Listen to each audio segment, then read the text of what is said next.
Hi hello friends, வணக்கம் and welcome to தர்மயுகம். இன்றைக்கி morning 5 AM கிளப்பை சக்ஸஸ்ஃபுல்லாக ஸ்டார்ட் பண்ணியாச்சு. இன்றைக்கி மார்னிங் 5 AMக்கு வந்துட்டு பஸ்ஸில் தான் வந்து ட்ராவல் பண்ணிகிட்டு இருந்தேன். நேற்று ஈவினிங் வந்து தென்காசிலேருந்து கிளம்பி இன்றைக்கி மார்னிங் வந்து சென்னை வந்து சேர்ந்தாச்சு.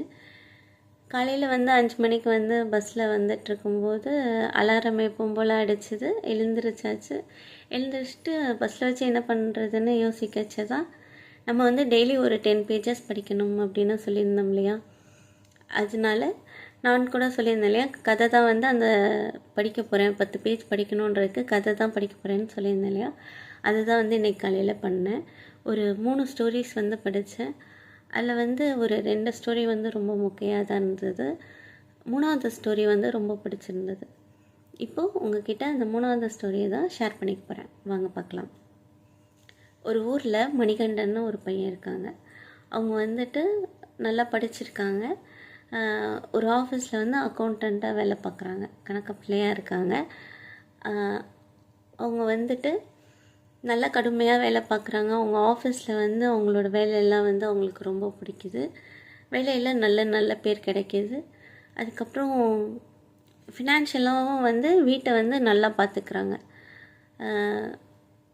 பண பிரச்சனை எதுவுமே வந்து கிடையாது. ஃபேமிலியை வந்து நல்லா பார்த்துக்கணும் அப்படின்றதுக்காக கடுமையாக வந்து வேலை வந்து கஷ்டமாக இருந்தாலும் அதை வந்து தொடர்ந்து நல்லா பார்க்குறாங்க. அப்போது வீட்டுக்கு வந்து நேரம் செலவழிக்க முடியல அவங்களால. அவங்களுக்கும் வந்து அவங்களால நேரம் செலவழிக்க முடியல. அப்படியே வந்து லைஃப் வந்து போயிட்டுருக்கும்போது அவங்களோட ஃப்ரெண்ட் வந்து சொல்கிறாங்க, நீ வந்து 5 மணிக்கு எழுந்திரிச்சு எக்ஸசைஸ் பண்ணு அப்படின்னு சொல்கிறாங்க. சொன்னதும் வந்து ஒரு நாள் வந்து சரி அதை முயற்சி பண்ணலாம், நம்மளுக்காக நம்ம இதையாவது செய்வோம் அப்படின்னு சொல்லிட்டு காலையில் 5 மணிக்கு எழுந்திரிச்சு எக்ஸசைஸ் பண்ண ஆரம்பிக்கிறாரு. அப்போது அந்த செஞ்ச முதல் நாளே வந்துட்டு அவருக்கு வந்து ரொம்ப புத்துணர்ச்சியாக இருந்து அவர் வந்துட்டு அப்போதைக்கு அவருக்கு ஒரு சிந்தனை என்ன வருதுன்னா, நம்ம வந்து நம்மளோட நேரத்தை வந்து சரியாக வந்து கணக்கிட்டு செலவழிக்கிறது இல்லை, டைம் மேனேஜ்மெண்ட் வந்து கரெக்டாக பண்ணுறதில்ல, அதுதான் வந்து நம்ம பண்ணுற தப்பாக இருக்குது அப்படின்னு வந்து அவருக்கு வந்து தோணுது. அப்போது நம்ம வந்து நேரத்தை வந்து சரியாக திட்டமிட்டு இதுக்கு அடுத்து வந்து செயல்படணும் அப்படின்னு யோசிக்கிறாரு. சிந்திச்சு அதுக்கப்புறம் அன்னைக்கே வந்து முடிவெடுக்கிறாரு, இதுக்கு அடுத்து 6 மணிக்கு மேலே நம்ம வந்து ஆஃபீஸ் வேலையே செய்யக்கூடாது அப்படின்னு சொல்லி அலுவலக வேலையை 6 மணியோடு வந்து முடிச்சுட்டு 6 மணிக்கு மேலே நம்மளோட குடும்பத்துக்கு தான் வந்து நம்மளோட நேரத்தை வந்து செலவிடணும் அப்படின்னு நினைக்கிறாரு. அதே மாதிரி காலையில் எப்போவுமே 5 மணிக்கு இதே மாதிரியே நம்ம வந்து உடற்பயிற்சி செய்யணும்னு முடிவெடுத்துடுறாரு. இந்த 2 முடிவுமே அவர் எடுத்ததுமே அவரோட வாழ்க்கையே வந்து பயங்கர அழகாக ஆக ஆரம்பிச்சிருது. அவருக்கு இதை வந்து தொடர்ந்து செய்ய ஆரம்பித்ததும் அது ஒரு பழக்கமாயிடுது.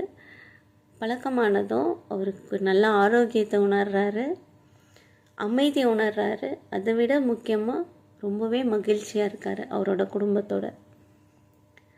அப்புறம் அவரோட லைஃப்லேயும் ஏற்கனவே ஃபினான்ஷியலாக நல்லா ஸ்டேபிளாக இருக்கார். அவர் இது மாதிரி ஒரு அமைதியான சூழ்நிலையிலையும் மகிழ்ச்சியாகவும் இருக்கச்ச ஃபினான்ஷியலாக இன்னும் தான் அவருடைய க்ரோத் வந்து நல்ல வளர்ச்சி அவருக்கு வந்து இருந்துகிட்டே இருக்குது. கண்டிப்பாக நம்மளோட லைஃப்லேயும் வந்துட்டு நம்ம வந்து கடைப்பிடிக்க வேண்டிய முக்கியமான ஒரு விஷயம் இது தான். வேலைக்குன்னு கரெக்டான நேரத்தை கொடுத்துட்டு அதோடு அதை எடுத்து ஓரமாக வச்சுட்டு நம்மளுக்குன்னு நம்ம கண்டிப்பாக வாழணும். வேலை வந்து ஒருத்தருக்கு வந்து கண்டிப்பாக தேவை தான். ஆனால் அதுக்குன்னு உள்ள நேரத்திலே வந்து அதை முடிச்சுட்டு குடும்பத்தோடு நம்ம வந்து நல்ல சரியான நேரத்தை கொடுத்து நம்ம வந்து வாழ்க்கையை வாழ தான் செய்யணும். நீங்களும் எல்லோரும் இதே மாதிரியே கண்டிப்பாக கடைப்பிடிச்சி வாழ்க்கையில் மகிழ்ச்சியாகவும் அமைதியாகவும் சந்தோஷத்தோடையும் வாழுங்க.